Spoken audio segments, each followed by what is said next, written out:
Salut tout le monde, comment ça va? C'est de nouveau moi, votre humble serviteur, pas si humble que ça, Teco Québec. Alors, aujourd'hui, on va parler d'un sujet qui ne va pas intéresser tout le monde, puisqu'on va parler d'un sujet spécialement dédié aux parents. Ce sujet-là, c'est roulement de tambour, comment trouver une garderie au Québec. Ça, c'est spécialement pour les parents d'enfants qui ont entre 0 et 5 ans. 5 ans, parce que c'est à cet âge-là qu'on va à l'école au Canada. Oui, je sais, ça peut paraître bizarre pour les gens qui viennent d'autres pays où généralement l'enfant commence l'école à 3 ans, à l'âge d'aller en maternelle. Ici, non, ça commence à 5 ans. Il va falloir faire avec. Comme l'enfant va à l'école à 5 ans, il faut bien s'occuper de lui entre-temps. Vous pouvez décider de rester avec l'enfant à la maison et dire que non, c'est mon enfant, c'est à moi de m'en occuper, donc je vais rester avec lui. Sauf que 5 ans, c'est beaucoup et ça fait une grosse coupure dans une carrière professionnelle, j'ai envie de dire. De ce fait, beaucoup de parents vont décider de mettre leur enfant à la garderie. Normal. Et puis, il faut bien ramener l'argent. Avoir des enfants, c'est bien, mais ça coûte cher. Il faut bien trouver de quoi financer l'évolution de cette petite chose-là, de ce petit machin. À partir de là, quelles sont les solutions qui vont être proposées aux parents? Alors, première solution, vous allez avoir un CPE. Deuxième solution, vous allez avoir les garderies privées. Il va y en avoir deux types. Garderies privées subventionnées et garderies privées non subventionnées. Je vous donnerai la différence entre les deux tout à l'heure. Troisième solution, vous allez avoir les gardes en milieu familial. Milieu familial subventionné et milieu familial non subventionné. Ça aussi, je vais vous expliquer la différence entre subventionné et non subventionné. Déjà, quelle est la différence entre un CPE et une garderie privée? Tout va se jouer essentiellement au niveau de la direction. C'est-à-dire qu'un CPE va être géré par un directeur et ensuite qui sera accompagné d'un conseil d'administration avec des parents d'élèves, tout ce genre de choses. Donc, il n'est pas seul à prendre les décisions concernant la garderie. Je pense que c'est ça. En tout cas, vous pourrez aller regarder sur Google, il y aura les réponses à cette question-là. Là où un CPE va être géré par un directeur et un conseil d'administration, une garderie privée sera essentiellement gérée par son propriétaire ou ses propriétaires qui peuvent être aussi directeurs ou nommer un directeur à la place. Donc, ils sont pratiquement les seuls décisionnaires dans cette garderie-là. S'ils sont pas, ils peuvent aussi dire non, on va prendre quelques parents d'élèves pour qu'ils soient au courant des décisions. Mais généralement, c'est à eux qu'appartient le dernier mot. Voilà. Donc, c'est vraiment la différence majeure entre CPE et garderie privée. Ça se joue au niveau de la gestion. On va dire ça comme ça. Maintenant, garde en milieu familial, qu'est-ce que c'est? Garde en milieu familial, c'est tout simplement ce qu'on va appeler des assistantes maternelles en France. Donc, ce sont des dames qui emménagent leurs appartements pour pouvoir recevoir des enfants dans cette tranche d'âge-là. Tout simplement. Ou en France aussi, on les appelle les nounous pour nourrice, diminutif quoi. Donc, nounou. Quelles sont les autres spécificités? Que ce soit un CPE ou une garderie privée, chacun de ces établissements-là peut recevoir un maximum de 80 enfants. 80 enfants. Ça peut paraître beaucoup, mais c'est vraiment des grands établissements. Et il faut savoir que c'est jusqu'à 80. Tu n'es pas obligé de recevoir 80 enfants. Si tu as la place que pour 40 enfants, tu en reçois 40. Si c'est pour 20, tu en reçois 20. Les enfants vont être divisés en petits groupes de 8 parce qu'une éducatrice ne peut pas avoir plus de 8 enfants. Voilà, une éducatrice, 8 enfants. Donc, dans une garderie où on CPE qui a 80 enfants, il faudra au moins 10 éducatrices. Côté garde en milieu familial, une éducatrice ne pourra pas avoir plus de 6 enfants. C'est la différence. Une éducatrice ne pourra pas avoir plus de 6 enfants. Si elles sont deux, elles pourront avoir maximum 9 enfants. Autre information, quelle est la différence entre CPE, garderie subventionnée et garderie non subventionnée? Quand vous êtes en CPE, votre prix est fixé par le gouvernement du Québec. Et ce prix-là est de 8,85 $ par jour. 8,85 $ par jour. En tout cas, c'est le prix depuis le 1er janvier 2023. Peut-être qu'au 1er janvier 2024, le prix va changer, mais depuis le 1er janvier 2023, ce prix est de 8,85 $. Faire garder votre enfant dans un CPE ou dans une garderie privée subventionnée, cela va vous coûter environ 180 $. Vous voyez que 180 $, c'est pas beaucoup pour faire garder son enfant sur tout un mois. C'est même incroyable. Après, effectivement, si vous venez je sais pas, d'Afrique par exemple, où on vit en communauté, où on vit en famille, où chacun s'occupe de l'enfant, où quand vous allez travailler, vous confiez l'enfant à un cousin, à une cousine, petite soeur, grande soeur, grand-mère. C'est sûr que passer de 0 francs CFA à 190 $, vous allez trouver ça cher, mais bienvenue en Occident, j'ai envie de vous dire. Faire garder son enfant, ça coûte cher, et quand vous pouvez faire garder votre enfant pour moins de 190 $, estimez-vous vraiment, vraiment, vraiment heureux et heureuse. Pareil pour les gardes en milieu familial, du coup, il va y avoir des subventionnés, des non subventionnés, le prix va être pareil, 8,85 $. Maintenant, les garderies qui ne sont pas subventionnées ou les gardes en milieu familial qui ne sont pas subventionnés, elles, par contre, elles sont libres d'appliquer le prix qu'elles veulent. Elles sont libres d'appliquer le prix qu'elles veulent. Et clairement, là, on sort de la zone des 8,85 $. Là, ce n'est plus la blague. Là, il faut attacher ses ceintures, mettre le foulard, cadenasser parce que ça pique. Avant Covid, c'était encore possible de trouver des garderies qui coûtaient genre les 40 $ par jour. Donc, ce qui te faisait une garde au mois qui pouvait te coûter genre dans 800 $, 850 $. On va dire, on va arrondir comme ça. Et ça tombait bien parce que même si tu mets ton enfant dans une garderie non subventionnée, le Québec te propose des crédits d'impôt. Et ce crédit d'impôt-là, il va à hauteur de 40 $. Maintenant, depuis le Covid, depuis l'inflation, depuis qu'on est entré dans une nouvelle ère, dans un nouveau monde, si tu trouves une garderie à moins de 50 $, c'est que tu es vraiment chanceux.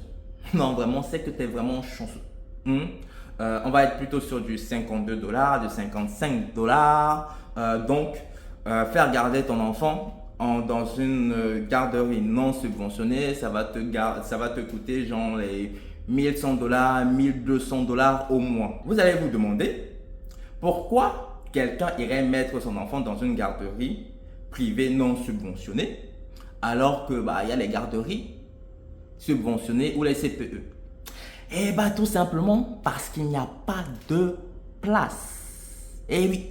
Enfin, quand je dis il n'y a pas de place, c'est il n'y a pas de place en région. Parce que je parlerai du cas de Montréal plus tard.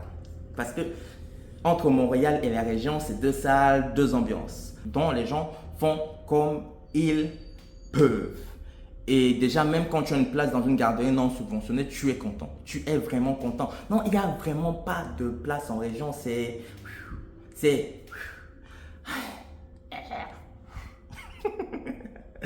Comment trouver une place en garderie? Pour trouver une place en garderie, généralement, vous allez devoir vous inscrire sur une plateforme qui gère les inscriptions en garderie, en CPE, en garderie privée, subventionnée, non subventionnée. Cette plateforme-là s'appelle Place 05, la Place 05, donc 05 parce que c'est la tranche d'âge pour les enfants quand ils sont à la garderie. Le plus intéressant, c'est de savoir où vous allez habiter. Parce que comme ça, forcément, vous allez chercher des garderies autour de votre domicile. C'est franchement la meilleure des solutions, bien évidemment. Donc, c'est pour ça que c'est aussi bien d'avoir son logement avant d'arriver au Québec. Comme ça, vous savez déjà, avant même d'arriver, vous pouvez vous inscrire sur la plateforme et vous cherchez les garderies autour de votre domicile. Comme ça, le matin, vous vous levez, vous allez déposer l'enfant, vous allez travailler et puis basta. Si vous ne vous voyez pas vous inscrire l'enfant n'importe où sans connaître le domicile, et c'est simple. Quand vous arrivez au Québec, vous cherchez votre domicile, vous le trouvez et ensuite vous cherchez les garderies. Vous voyez que vous n'allez pas pouvoir trouver de la place tant que vous n'avez pas de domicile. C'est un peu compliqué. Troisième solution, vous pouvez décider que si vous savez où vous travaillez, vous allez chercher la garderie en fonction de votre lieu de travail.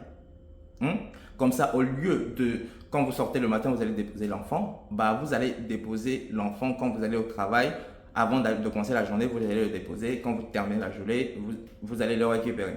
C'est aussi une solution. Après, ça ne marche pas forcément pour tout le monde. Parce que depuis l'après-Covid, le télétravail s'est démocratisé.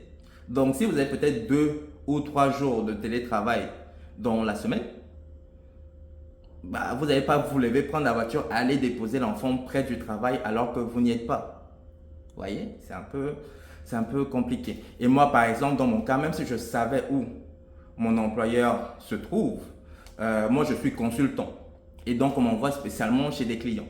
Donc, comme je ne savais pas chez quel client j'allais, je ne pouvais pas trouver de garderie en fonction de mon employeur. Donc, assez compliqué.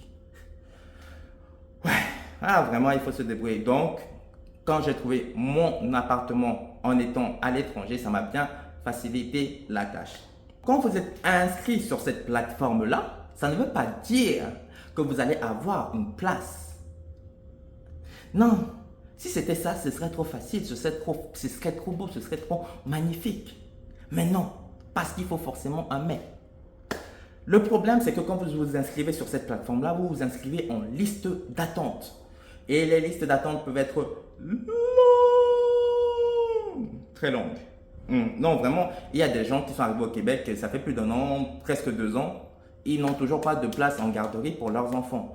Donc vraiment, si vous comptez venir au Québec, il faut, et en région surtout, il faut être prêt pour ça. Donc si vous voulez aller en région, soit vous vous assurez que vous n'y allez pas avec des enfants qui ont entre 0 et 5 ans, ou vous engagez à ce qu'un des parents reste avec les enfants à la maison, ou alors vous faites preuve de persévérance comme moi j'ai fait, et je vais vous expliquer comment j'ai fait. Dans mon cas, j'ai trouvé mon appartement depuis l'extérieur, donc j'étais encore en France, j'ai trouvé mon appartement, donc je me suis mis à chercher les garderies près du logement. J'étais en liste d'attente et je peux vous assurer que personne ne m'a appelé, aucune garderie ne m'a appelé, en 1 mois, personne ne m'a appelé. Après, la seule garderie qui m'a appelé, c'était une garderie qui faisait des horaires aménagés pour les parents qui travaillaient les week-ends. Donc, sauf que moi, je ne travaille pas le week-end et je m'étais inscrit par erreur dans cette garderie, donc non. Ce que j'ai fait quand je suis arrivé, c'est que, voyant que si je ne trouvais pas une place rapidement, je ne pouvais pas travailler, ça allait être très compliqué.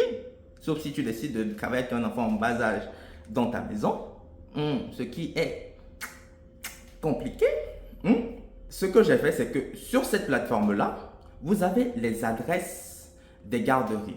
Vous avez donc adresse postale, vous avez courriel, vous avez numéro de téléphone. Donc, ce que j'ai fait, c'est que quand je suis arrivé et que j'ai vu que le temps commençait à presser, j'allais commencer le travail, il n'y avait pas de garderie pour l'enfant. Ce que j'ai fait, c'est que j'ai pris les numéros j'ai pris les courriels. J'ai envoyé des messages. J'ai dit bonjour, je suis X, parent de Y. Nous venons d'arriver au Québec.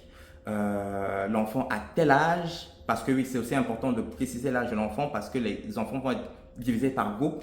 En dessous de 18 mois, on appelle les enfants les poupons. Et ensuite, au-dessus de 18 mois, je ne sais pas qu'on les appelle. Peut-être les enfants terribles. Parce qu'après 18 mois, les enfants là ils deviennent têtus, genre, c'est quand même incroyable. Donc, les enfants terribles, c'est un bon nom pour eux. Oui. Donc, vous donnez l'âge de l'enfant, les besoins, quand vous avez besoin de faire garder. Et voilà, donc ça vous permet de vous présenter. Sauf que vous allez avoir beaucoup de refrains, vous dire « Ah, c'est mignon, jolie présentation », mais il n'y a plus de place. La liste d'attente est longue. Voilà. Deuxième solution, ce que vous allez faire, c'est prendre des numéros de téléphone. Vous allez prendre le téléphone, dire « Allô », même discours, « Nanani, nanana, est-ce que vous avez de la place ?» Généralement, on va vous dire non. Moi, j'ai appelé une dame, elle m'a dit « Nous avons une liste d'attente sur 2 ans. » 2 ans. Donc, c'est-à-dire que moi, je t'appelle en 2022, tu me dis qu'il n'y a pas de place chez vous avant 2024. Mais dans 2 ans, l'enfant a l'âge d'aller au collège. Il a l'âge de passer le bac. Je ne vais pas attendre 2 ans pour le mettre chez toi. Non, il ne faut pas déconner. Faisons doucement, il ne faut pas déconner. Hein? Troisième solution, bah, comme vous avez les adresses, vous allez faire du tac au tac, comme les commerciaux. Quand, j'ai un enfant pour vous. Est-ce que ça vous intéresse? Quand, j'ai un enfant pour vous. Hein? Il marche bientôt. Est-ce que ça vous dit? C'est pas facile. Et donc, forcément, pareil, les garderies vont vous dire non, liste d'attente, c'est compliqué, bababli, blablabla. Boum. Moi, ma chance que j'ai eue, c'est qu'en passant mes appels comme ça, je suis tombé sur une dame qui m'a dit alors, je travaille avec une. Moi, j'ai pas de place chez moi parce que peut-être étant en milieu familial, moi, j'ai pas de place chez moi, mais je travaille régulièrement avec des garderies. J'ai dit ok. Et ça tombe bien. Dans cette garderie-là, il y a un enfant qui va bientôt partir parce que lui, il va partir dans une garderie subventionnée. Parce que oui, il y a des enfants qui font du chassé-croisé. Quand tu te retrouves dans une garderie non subventionnée et qu'on te propose une place en garderie subventionnée, tu cours, que dis-je, tu voles. Non, parce que la différence sur ton budget, c'est pas la même ambiance. Donc, non, pas. Tu y vas à fond les ballons, comme on dirait. Oui, j'ai des expressions comme ça de vieillard. Parce que moi-même, je suis vieux. Ok? Respectez ceux qui ont vécu. J'ai eu ma chance comme ça et je l'ai eu vraiment beaucoup parce que je l'ai eu en 5 jours. Donc, j'ai appelé, bon, elle m'a proposé cette solution-là. Elle m'a dit, par contre, c'est pour une garderie non subventionnée. Et le prix est de, retenez bien, $52 par jour. Hey.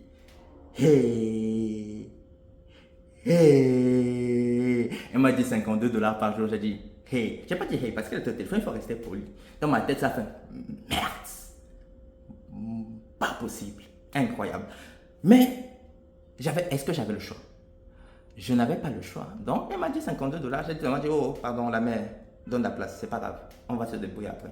On va seulement se débrouiller. Mais là, j'ai pas le choix, je prends seulement. Donc, une fois que vous avez votre place, on va vous dire, il faut aller visiter, nanana. Et si vous êtes d'accord, généralement, si tu n'es pas d'accord, c'est que vraiment la garderie te semble bizarre de chez lui, bizarre. Mais quand tu arrives dans une garderie, c'est propre, les éducatrices sont souriantes, tout ça. Tu dis, ok, on y va.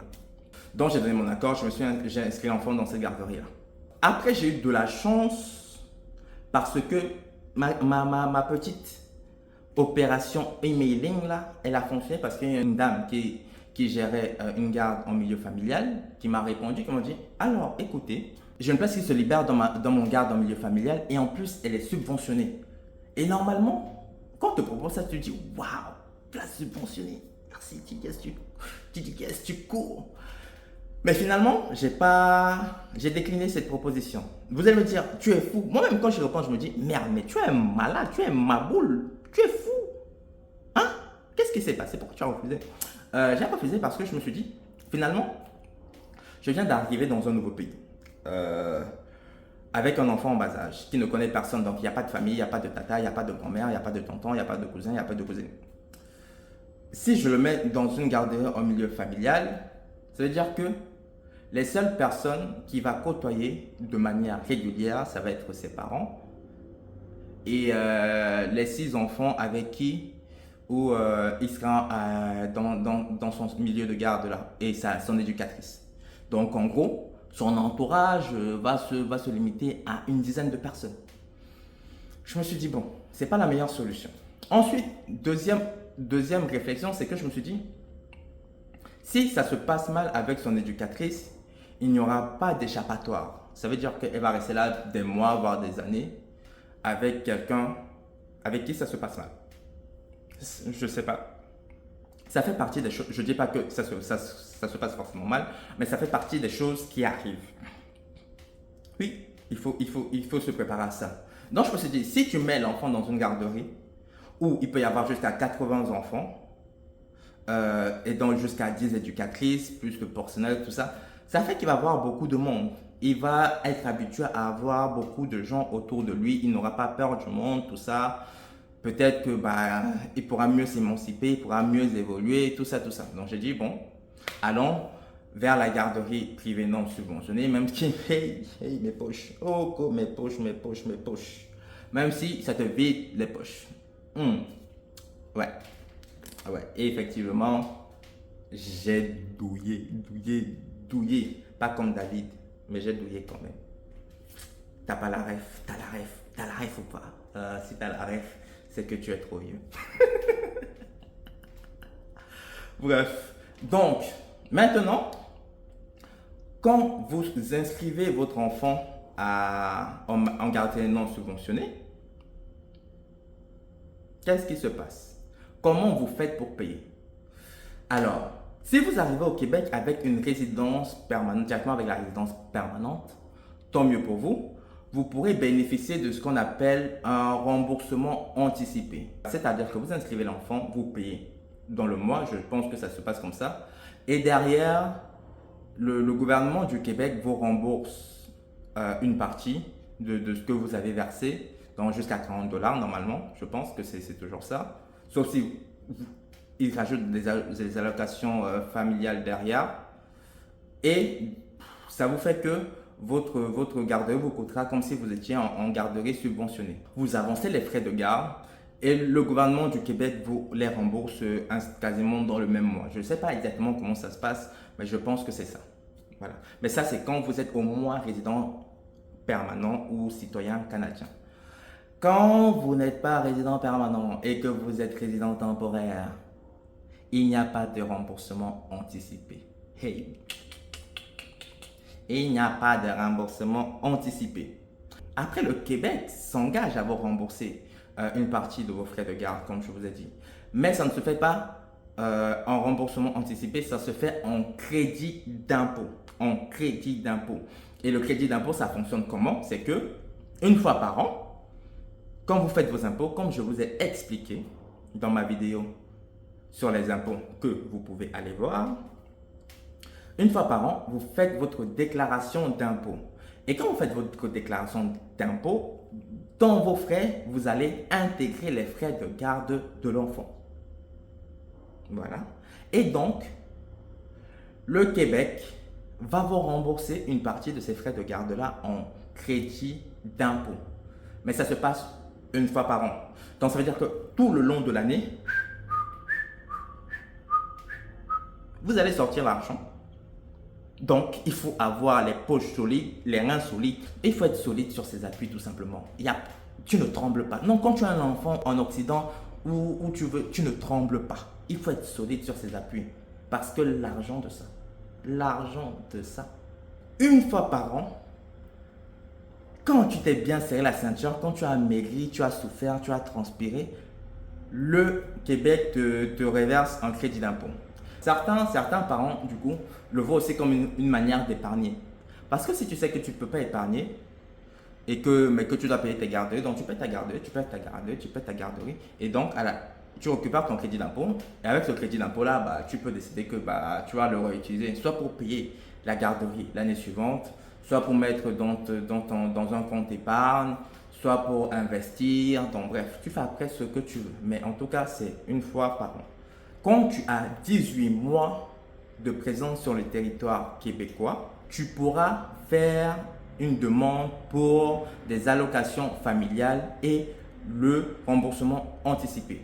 Quand tu es résident temporaire, c'est vraiment à partir de 18 mois que tu pourras faire ces demandes-là de remboursement anticipé et d'allocation familiale. Avant ça, tu n'as pas d'allocation familiale, pas de remboursement anticipé. En gros, je pense qu'on estime que quand tu viens au Québec, tu n'es pas là pour profiter du système. Puis après 18 mois, on estime que tu es peut-être bien implanté. Voilà, je sais pas, bref. Je sais pas pourquoi c'est 18 mois. Et je sais pas pourquoi c'est 18 mois, je sais pas, alors que ça pourrait être 1 an ou peut-être 2 ans. Qui sait? Voilà. Moi, je vous donne juste l'info. C'est pas... Non, vraiment, c'est pas facile. Donc, une fois que tout ça c'est fait, une fois que ton argent sort des poches, ta vie continue comme ça, comme ça, comme ça. Maintenant, ça c'est les cas en région. On va parler du cas de Montréal. Parce que Montréal, ce n'est pas la même ambiance. Moi, je suis arrivé au Québec en septembre. En septembre, n'est-ce pas?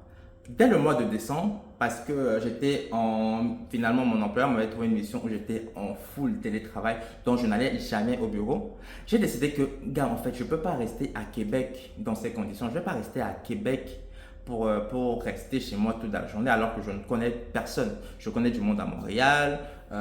Montréal, c'est un genre de ville qui me parle un peu plus. Moi, j'aime bien les grandes villes. Donc, ou les plus grandes villes. Donc, je préfère bouger à Montréal. Parce que pour moi, c'était galère de trouver une garderie. Ce que j'ai décidé de faire, c'est que dès le mois de décembre, je me suis mis à chercher une garderie pour le mois de juin, juillet, bref, pour l'été 2023. Donc, plus de 6 mois à l'avance. Oui, parce que c'est pas facile. Ça pas facile. Non. Et j'ai rapidement trouvé en fait. J'ai vraiment rapidement trouvé parce que je me suis inscrit dans un groupe où des gens proposent des solutions pour les gardes d'enfants, mais pas genre en garderie, mais plutôt en mode après le travail, tout ça, si tu as envie d'aller au cinéma. Mais dans ce groupe-là, je suis rapidement trouvé sur 2 garderies subventionnées dans 8,85 $ qui proposaient des places. Donc moi j'ai vu ça, j'ai dit, what? Donc vous allez me dire que là je vais plus sortir 1 200 $ par mois pour garder l'enfant. Non, non, non, non, non. Je les ai contactés direct, j'ai dit, bonjour, excusez-moi, j'arrive à Montréal cet été, est-ce que vous pensez que vous aurez des places? Alors, c'était compliqué de prévoir parce que elles peuvent pas savoir à l'avance comme ça si elles peuvent avoir des places genre 6 mois à l'avance. Même si généralement l'été, les plus grands s'en vont, les petits, donc ça fait de la place, mais elles peuvent pas savoir. Donc ça me disait, on n'est pas sûr, mais franchement, on vous met sur la liste, tu vois. Et je sais pas pourquoi, les 2 garderies dans lesquelles j'ai trouvé de la place, elles étaient un peu dans le même quartier, dans la même zone. Donc à partir de là, je me suis dit, bon, si j'ai au moins, si j'ai, je suis sûr qu'au moins une de ces 2 garderies va me donner une place. Donc ce que je vais faire, c'est que je vais chercher mon logement dans cette zone-là. Vous voyez que c'est vraiment la garderie qui a défini où je me suis installé, ou en tout cas où je comptais m'installer. Non, parce que oui, si tu n'as pas quand tu as une place, tu es content, tu la gardes, tu la sers fort, tu fais le nécessaire. Je suis retourné sur place 05. Et ce que j'ai fait, j'ai dit, bon, je ne vais pas me contenter de ces 2 garderies. Au cas où ça se passe pas, ce que je vais faire, je vais m'inscrire dans d'autres garderies, dans la zone. Et rapidement, les garderies m'ont appelé.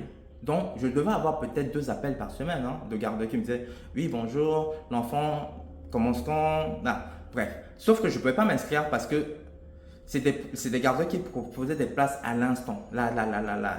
Si l'enfant n'est pas disponible, on passe ton tour, on prend le parent suivant. Et en fait, comme ça, je me suis rendu compte que les garderies à Montréal et les garderies en région, c'était vraiment pas la même chose. C'est-à-dire que là où il y a pénurie, saturation en région, à Montréal, il y a encore de la place et dans des trucs subventionnés. Je me suis dit, waouh! Comment c'est possible, tu vois? Et parce que bah, c'est connu, bah, il y a plus, je sais pas, il y a juste plus de place. Il y a juste plus de place. Donc, les réalités en région et les réalités à Montréal ne sont pas les mêmes. Et c'est pour ça que je dis souvent que vivre en région, sur le papier, bah, ça a l'air de coûter moins cher parce que les loyers sont moins chers. Mais en vrai, c'est pas si moins cher que ça. Parce qu'à ton loyer, tu dois ajouter la garde de l'enfant dans une garderie privée, souvent, devoir acheter une voiture. Alors qu'à Montréal, le loyer peut être plus cher et encore, si tu cherches bien, je vais vous expliquer ça dans une autre vidéo, peut être plus cher, mais bah, si tu trouves ta place en CPE plus facilement, si tu n'as pas besoin de ta voiture, bah, tes charges sont moindres. Vous voyez le truc. Donc, si vous avez un enfant en bas âge, moi ce que je vous conseillerais, bah, si vous comptez aller en région, bon courage. Si vous venez à Montréal, bah, ça sera peut-être plus simple pour vous. Ensuite, est-ce que c'est valable pour tout Montréal? Je ne sais pas, mais je sais que en dehors du quartier où j'ai postulé, il y en a d'autres qui sont plus dans le centre-ville qui m'ont appelé quand même. Donc, voilà. Et dans ma zone, il y a beaucoup de garderies qui m'ont appelé. Après, je ne sais pas pourquoi il y en a plus dans ce secteur-là. Peut-être, je ne vais pas vous le mentir, je suis dans une zone dans l'ouest de Montréal qui a une réputation, qui n'a pas très bonne réputation parce qu'il y a beaucoup d'immigrés. Ça tombe bien, moi-même je suis immigré, hein, donc ça ne me dérange aucunement. Voilà. Et en plus, moi j'aime les coins où il y a les immigrés parce que les coins où il y a les immigrés, c'est des coins où on trouve facilement le plantain. Et moi, ça fait partie de mes zones de recherche. Avoir le plantain à moins d'1 kilomètre de chez moi. Et ça n'a pas loupé. Mon plantain est là à disposition. Et puis tout simplement, c'est ça le truc. Et franchement, quand tu trouves une place dans une garderie subventionnée, tu respires. Non, ça fait du bien quand tu payes une garderie, que tu touches ton retour, ton crédit d'impôt. Il y a un gros argent là qui tombe dans ta poche, dans ton compte, tu es content. Mais quand même, quand tu n'as pas à sortir cet argent tous les mois, tu es content. À titre d'exemple, la garderie, elle est subventionnée, comme je vous l'ai dit, elle va me coûter moins de 190 $ par mois. 190 $, c'est quoi? C'est même pas 4 jours en garderie privée non subventionnée. C'est 4 jours de garde. Parce que si ta journée de garde est à 50 $, en 4 jours, tu es déjà à 200 $ de facture. Eh oui, eh oui, eh oui, eh oui. J'ai fait cette vidéo parce que je pensais que c'est un sujet qu'on n'apporte pas beaucoup, ou en tout cas moi, je n'ai pas vu beaucoup de gens aborder. Je me suis dit ça pouvait être intéressant d'en parler avec vous. Je ne sais pas si j'ai été très clair, peut-être que je me suis un peu emmêlé les pinceaux, j'ai oublié des choses, mais en tout cas, si c'est le cas, n'oubliez pas de commenter comme d'habitude. Comme d'habitude, n'oubliez pas de commenter dans la courtoisie, toujours avec un petit bonjour pour commencer vos phrases, un merci à la fin. Hein? Je vais toujours le dire, sinon je ne réponds pas. Oui, je ne réponds pas aux impolis. Vous êtes des parents, montrez l'exemple, n'est-ce pas? Hein? Montrez l'exemple, voilà. Posez vos questions, je répondrai dans la courtoisie. Quoi d'autre? Quoi d'autre? Si ma petite vidéo vous a plu, si vous connaissez des parents qui vont bientôt venir s'installer au Québec, partagez la vidéo. Ça peut leur être utile, pourquoi pas? Sait-on jamais. Sinon, si vous m'avez kiffé. Non, si vous me kiffez, c'est possible, hein?